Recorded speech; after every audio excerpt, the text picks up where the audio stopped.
When dealing with a high number of employees, it's essential to provide a fast and effective way for them to access their workwear. To achieve this, multiple conveyor lines are employed simultaneously. The system starts by reading the RFID information on the garments, which allows it to accurately deal. Upon reaching each conveyor line, a robotic arm separates the stored clothes and creates an empty slot. The uniform is then automatically inserted into the conveyor line, with the computer system logging the exact position of the garment. This process significantly reduces the time required to allot.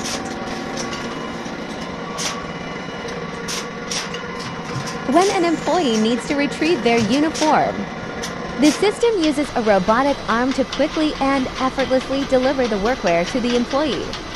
The intelligent distribution system automatically recognizes which conveyor line the workwear belongs to, ensuring that employees can easily locate there.